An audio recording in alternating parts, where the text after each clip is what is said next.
누가복음 6장 27절로부터 36절까지를 우리 마음 담아 한 절씩 교독합니다.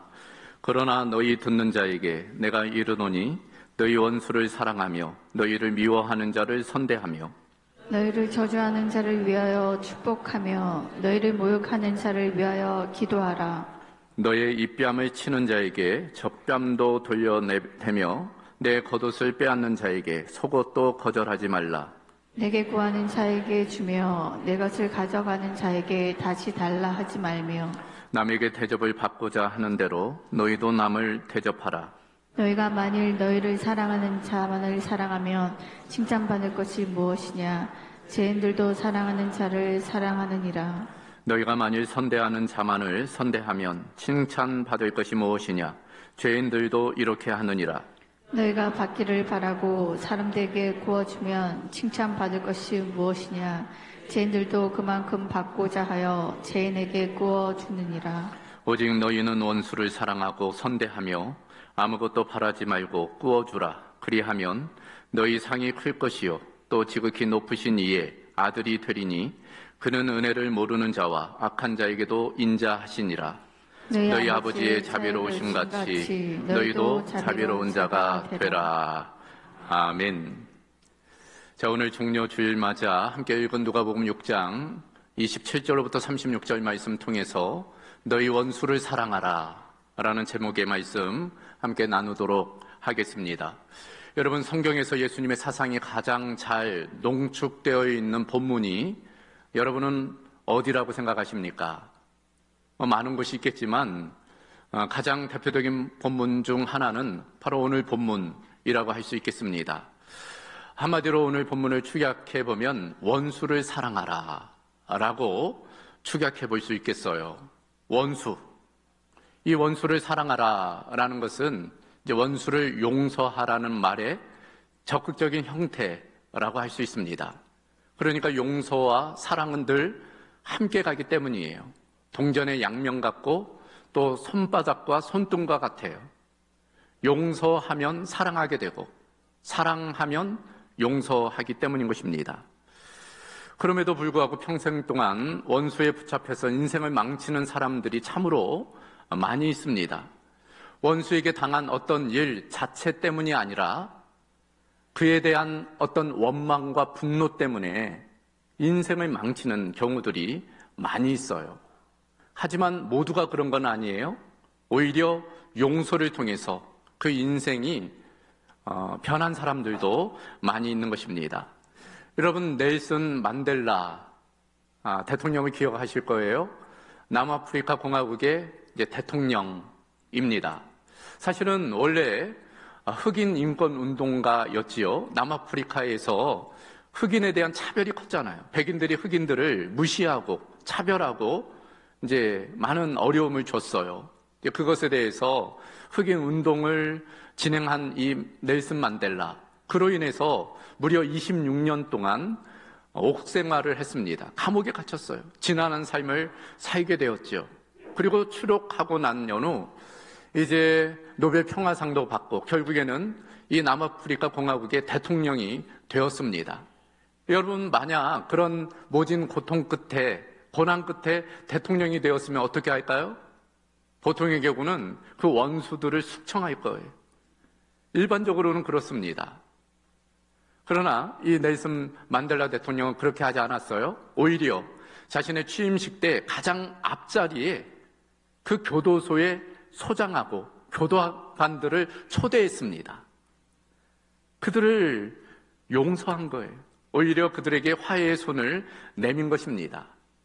더불어 재임 기간 동안 진실화해위원회를 조성해서 백인들이 자신의 잘못을 회개하면 그들을 용서해주는 그런 일들도 진행을 했습니다. 결국 이 남아프리카 공화국에 팽배했던 그 원한과 분노가 사라지게 되었어요. 평화가 임하게 된 것입니다. 그래요. 이 용서의 능력, 그 능력이 얼마나 큰지를 우리에게 보여주는 대목이라 할 수 있습니다. 그런 측면에서 우리가 지난주 하나님께서 우리에게 어떤 은혜, 특별히 용서의 은혜를 주셨음을 우리가 함께 살펴보았는데 그 은혜가 참으로 놀랍고 크다는 것을 우리가 인정한다면 우리도 우리의 원수 된 사람들을 또 용서하고 사랑해야 된다라는 취지로 오늘 말씀을 함께 나누려고 하는 것입니다. 자, 그런 측면에서 오늘 세 가지를 좀 함께 살펴보려고 그래요. 그 첫 번째는 원수가 누구인가? 원수를 사랑하려면 먼저 이 원수가 누구인지를 알아야 될 것 아니겠습니까? 그래서 원수가 누구인지를 먼저 몇 가지로 살펴보면, 먼저 원수는 나에게 반대하는 사람이 원수일 수 있겠지요. 어떤 문제에 있어서 나의 반대 입장에 선 사람, 나를 비난하는 사람, 그 사람이 원수일 수 있습니다. 어떤 측면에서는 법정에 이제 원고와 피고가 있잖아요. 그러면 서로 간에 원수가 될 수 있어요.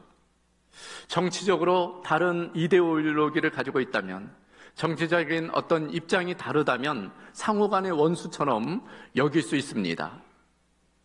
반면 어떤 분들은 종교가 다르면 원수로 생각하는 경우도 있더라고요. 아무튼 내 반대편에 있는 사람 원수로 생각할 수 있습니다. 혹은 나를 핍박하는 사람, 반대를 넘어 적극적으로 핍박하는 사람도 원수일 수 있지요. 심리적으로나 물리적으로 나를 괴롭히는 사람, 직장에서도 그런 사람들이 있고 또 학교에서도 그런 사람들이 있잖아요. 원수 같은 사람입니다. 어떤 권세와 물질을 이용해서 나에게 심각한 손해를 끼친 사람, 나의 삶을 비참하고 불행하게 만든 사람, 나를 속여서 실패하게 만든 사람, 원수일 수 있습니다.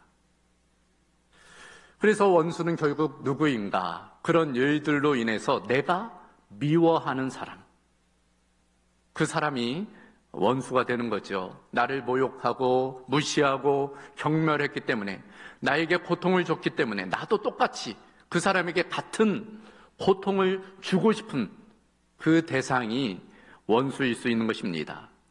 문제는 의외로 이런 원수들이 가까이에 있다는 데 있어요. 그렇잖아요. 먼 데 있는 사람이 우리를 힘들게 하지는 않잖아요. 아프리카에 있는 사람이 우리에게 상처 주지는 않잖아요. 그러니까 늘상 보면 그 원수들이 가까이에 있습니다. 이를테면 좋지 않는 소문을 퍼뜨리는 어떤 이웃, 친구, 교우들,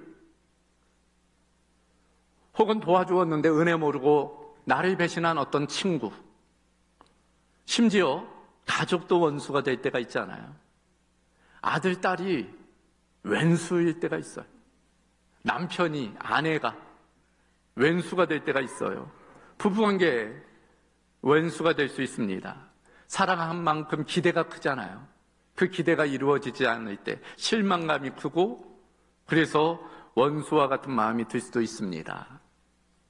혹은 병원에서 오진을 통해서 나에게 치명적인 질병을 가져다 줬다면 의사가 원수처럼 느껴지고, 의도는 아니었지만 교통사고로 나에게 큰 피해를 입혔다면 그 사람이 원수가 되기도 하고, 심지어 돈을 빌려줬는데 빼먹었다면 그 사람이 원수가 될 수도 있는 것입니다.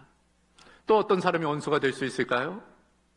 지금 여러분 원수라는 이 단어를 들을 때 마음속에 떠오르는 사람, 어찌 보면 그 사람이 원수일 수 있는 것입니다. 그런데 오늘 본문에 따르면 바로 그와 같은 사람을 예수님은 사랑하라 말씀하고 있어요. 27절입니다. 그러나 너희 듣는 자에게 내가 이르노니 너희 원수를 사랑하라.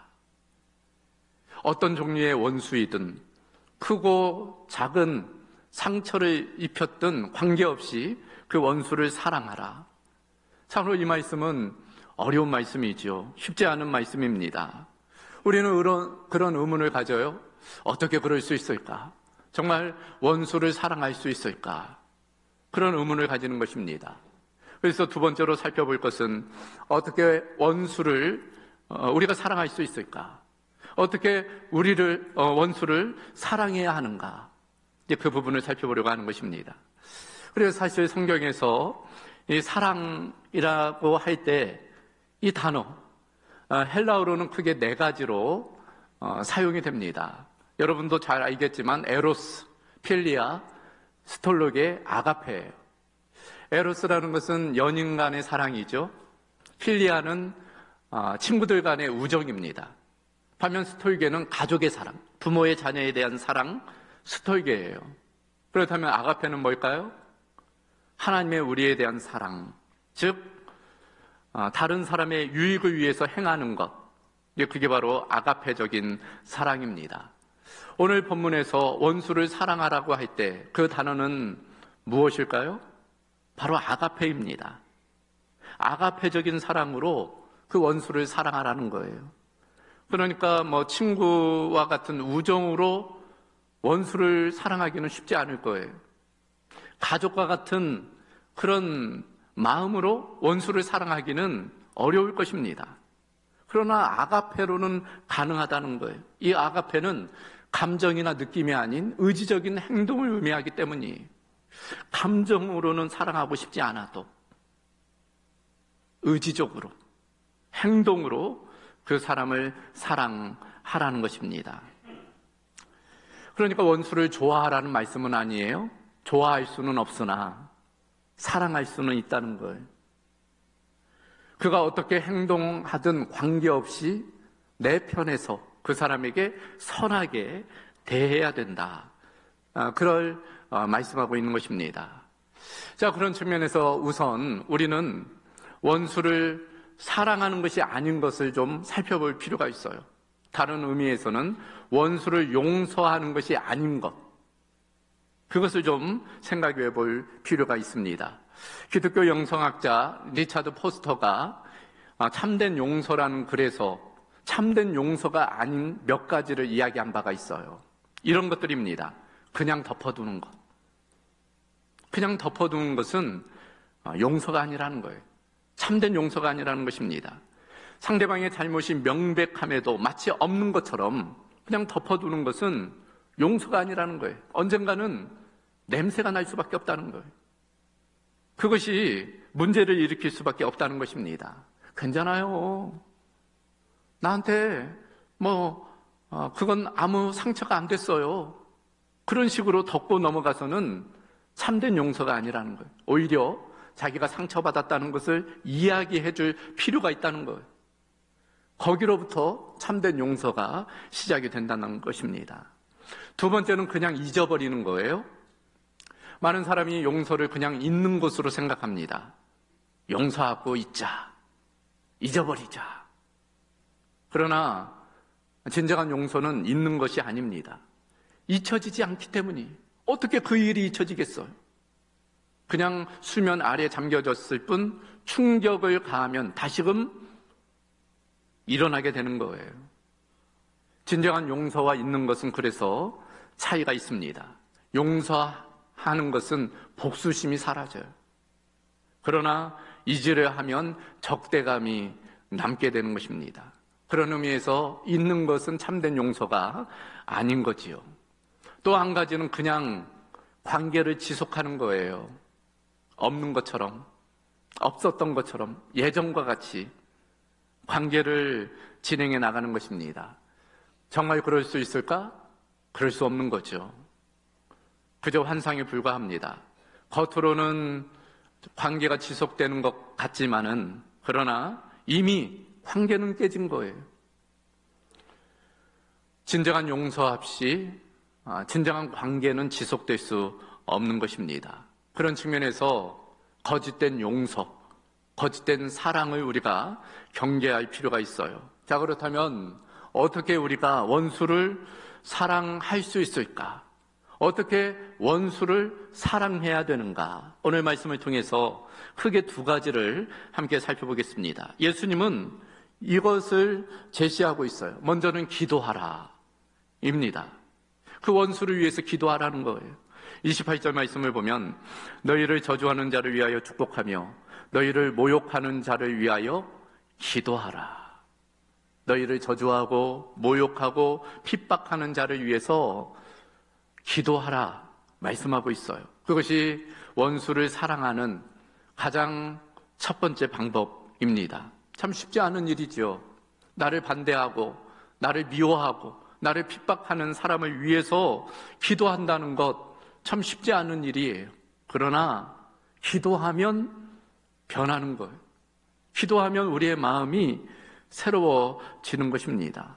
왜냐하면 기도하면서 미워할 수는 없기 때문이, 기도할 때 주님의 마음이 우리 가운데 부어지기 때문인 것입니다. 그래서 주님은 그 무엇보다도 우선해서 기도하라 말씀하고 있어요. 사실 우리의 의지, 우리의 노력으로는 원수를 사랑한다는 것이 쉽지가 않아요. 그래서 기도가 필요합니다.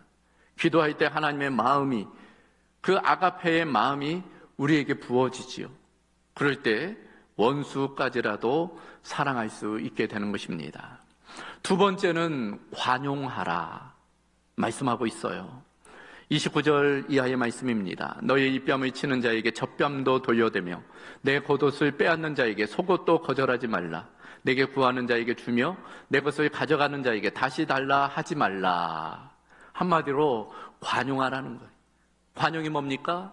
너그럽게 대하는 마음, 너그럽게 대하는 태도예요. 그러니까 원수라고 해서 야박하게 대하지 말고 오히려 너그럽게 대하라는 거예요. 특별히 31절에 따르면 남에게 대접을 받고자 하는 대로 너희도 남을 대접하라 말씀하고 있습니다. 소위 기독교 황금률입니다. 남에게 대접받고자 하면 먼저 남을 대접하라. 그러니까 우리도 누군가에게 상처 줬잖아요. 누군가의 용서가 필요하잖아요. 그러면 우리도 용서받기를 원한단 말이죠. 용서받기를 원한다면 너희도 먼저 용서하라는 거예요. 그러면 우리에게도 용서가 주어진다는 것입니다. 이 관용이라는 것은 의지적인 노력이 필요해요.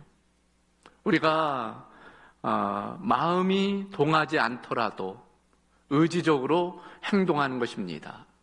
여러분, 마음 가는 곳에 몸이 간다라는 말이 있잖아요.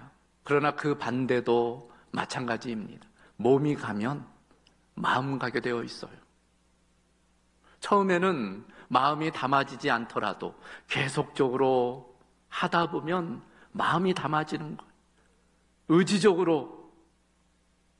의지적으로 친절히 대하고 관대하게 대하다 보면 처음에는 그저 겉으로만 하는 일이었지만 결국에는 마음이 담아지게 되는 것입니다. 그런 측면에서 기도하고 관용으로 대하는 것, 원수를 사랑하는 방법이라 할 수 있어요. 여러분, 코리템 붐이라는 여사를 아실 거예요. 저도 설교에 몇 번 거론한 분이신데, 이분이 2차 대전 때에 그 유대인들을 돕다가 온 가족이 감옥에 갇혔어요. 유대인을 도왔기 때문입니다. 결국 그 감옥에서 사랑하는 언니가 그 간수들의 고문, 그런 것들로 인해서 죽게 돼요. 그러다가 전쟁이 종식됐어요. 감옥에서 나왔습니다. 그 감옥에서 받은 바 은혜가 있었어요.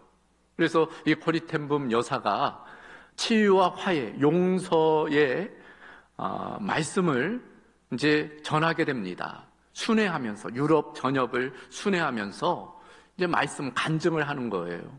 그런데 어느 날 간증을 하는데 저 멀리에 한 사람이 눈에 띄는 거예요. 단박에 알아봤습니다. 그가 누구인지. 그가 누구인가 하면은 그 수용소에서 가장 악랄했던 간수였어요. 그 간수에 의해서 자기의 언니도 죽게 된 것입니다. 그런데 그 사람이 그 현장에 온 거예요. 어떻게 강연을 했는지 모르게 강연이 끝났어요. 그런데 그 사람이 터벅터벅 앞으로 오는 것입니다. 그러면서 이 코리템붐 여사에게 자기를 소개하는 거예요. 그러면서 자기가 그 2차 대전 가운데 그런 일들을 했노라고, 자기를 용서해달라고. 여러분 같으면 어떻게 하시겠습니까? 이 코리템붐 여사도 용서의 마음이 나오지 않더래요. 도무지 그 사람을 용서한다고 할 수가 없더라는 것입니다. 근데 그 순간 기도를 했다는 거예요. 하나님, 저는 도무지 이 사람을 용서하고 싶은 마음이 없어요. 용서할 수도 없습니다. 다만 제가 할 수 있는 것은 이 사람을 향해 손을 내밀도록 하겠습니다. 그 나머지는 하나님이 알아서 하십시오. 기도를 마치고 그 사람에게 손을 내밀었다는 거예요. 근데 손을 내미는 순간 이상하게 마음 깊은 곳에서 용서의 마음이 올라오더라는 거예요. 그것이 마음을 통해, 손을 통해 그 사람에게 흘러가는 것을 느끼게 되었다는 것입니다. 그리고 실제 그 사람을 향해서 내가 당신을 용서합니다 라고 선포하게 되었다는 것입니다. 참으로 쉽지 않은 일이지요. 그러나 기도할 때 그 마음에 하나님께서 그 사랑을 부어주시고 용서할 수 있는 능력을 부어주신 것입니다. 그래서 코리텐붐 여사가 이런 말을 남겼어요. 기도는 불가능으로 가득한 우리를 모든 것이 가능한 하나님의 영역으로 들어가게 한다. 기도의 능력입니다.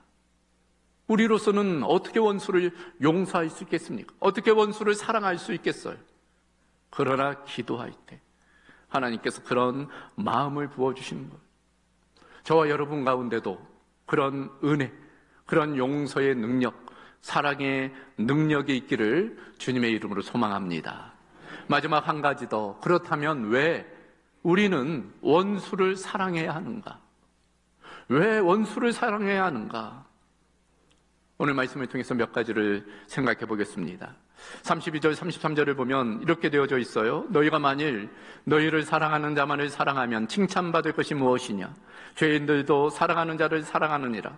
너희가 만일 선대하는 자만을 선대하면 칭찬받을 것이 무엇이냐? 죄인들도 이렇게 하느니라.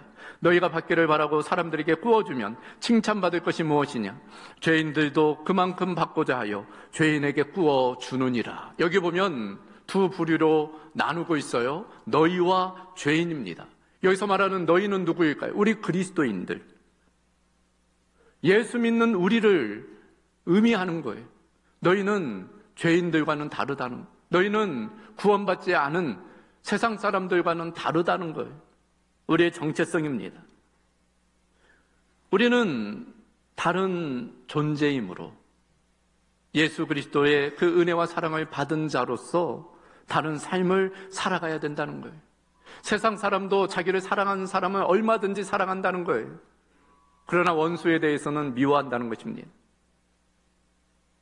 우리는 우리를 사랑하는 사람뿐 아니고 원수까지도 사랑해야 된다. 그 당위성을 지금 말씀해 주는 것입니다. 그것뿐일까? 그렇지 않지요. 왜 우리가 원수를 사랑해야 될까? 그것이 다른 누구가 아닌 바로 나 자신을 위한 일이기 때문이. 원수를 용서하고 원수를 사랑하는 것은 그 대상을 위한 것이기도 하지만 나 자신을 위한 일이기 때문인 것입니다. 여러분, 크든 작든 어떤 원한과 분노가 있으면 거기에 매이게 되어져 있어요. 그 삶은 지옥일 수밖에 없습니다. 그 대상은 멀쩡하게 살아가고 있는데 나는 그 과거의 상처에 묶여서 원한과 분노에 막혀서 살아가고 있다면 그 사람은 가장 미련한 삶을 사는 거예요. 그래서 그런 이야기를 합니다. 만약 그 마음에 어떤 원한과 분노로 가득하다면 그것은 그 삶의 운전대를 그 원수에게 쥐어주는 것이다. 내 삶의 운전대를 그 원수에게 쥐어주는 거라는 거예요. 그 인생이 행복할 수 없다는 것입니다. 그 원수를 위해서이기도 하지만 무엇보다도 나 자신을 위해서 원수를 사랑해야 되는 거예요. 그러나 그것뿐일까요? 한 걸음 더 나아가 보면 오늘 본문 36절을 보면 우리가 원수를 사랑해야 되는 신앙적 이유가 나와 있어요. 너희 아버지의 자비로우신 같이 너희도 자비로운 자가 되라. 왜 우리가 원수를 사랑하고 그들을 사랑해야 될까? 용서해야 될까? 먼저 하나님께서 우리에게 자비를 베풀어 주셨기 때문에, 우리를 용서해 주셨기 때문에 우리도 그렇게 해야 된다는 거예요. 신앙적인 차원입니다. 그런 의미에서 원수를 용서하고 사랑한다는 것은 신앙적인 차원이 있어요. 그저 도덕적이고 윤리적인 문제가 아니라 하나님을 향한 신앙적인 문제가 되는 것입니다. 그런 측면에서 원수 사랑은 우리의 신앙의 바로미터예요. 우리의 신앙이 어떠한지를 알 수 있는 가장 좋은 척도는 그 사람이 원수를 사랑하는지 그걸 보면 아는 것입니다. 실제로 예수님 마태복음 18장 비유를 통해서 그걸 말씀해 주셨어요. 1만 달란트 빚진 자와 100데나리온 빚진 자의 비유입니다. 어떤 사람이 1만 달란트, 지금의 기준에 따르면 몇백억, 몇천억 정도의 빚을 진 거예요.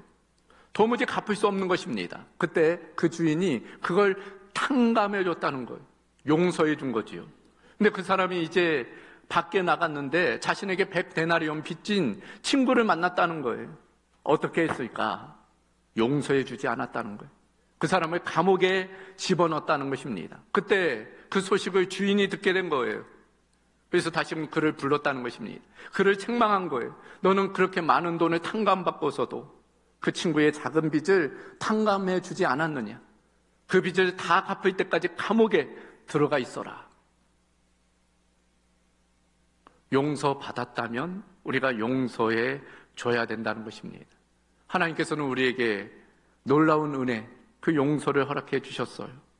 그러므로 우리도 받은 바 은혜에 따라 우리에게 상처 주고 우리를 아프게 했던 어떤 사람에 대해서 또 용서를 베풀어야 될 줄로 믿습니다. 말씀을 정리하면서 한 가지 실화를 말씀을 드리려고 합니다. 바로 예수님의 이야기이죠. 예수님이 바로 그런 용서를 우리에게 보여주셨기 때문입니다. 예수님이 이 땅에 오신 목적, 원수를 용서하기 위함이, 원수를 사랑하기 위함입니다. 로마서 5장 8절 이하가 분명 그것을 우리에게 말씀해 주고 있어요. 우리가 아직 죄인 되었을 때 그리스도께서 우리를 위하여 죽으심으로 하나님께서 우리에 대한 자기의 사랑을 확증하셨느니라. 곧 우리가 원수 되었을 때 그의 아들의 죽으심으로 말미암아 하나님과 화목하게 되었은즉 화목하게 된 자로서는 더욱 그의 살아나심으로 말미암아 구원을 받을 것이니라. 여기 보면 우리가 하나님과 원수 되었다는 거예요.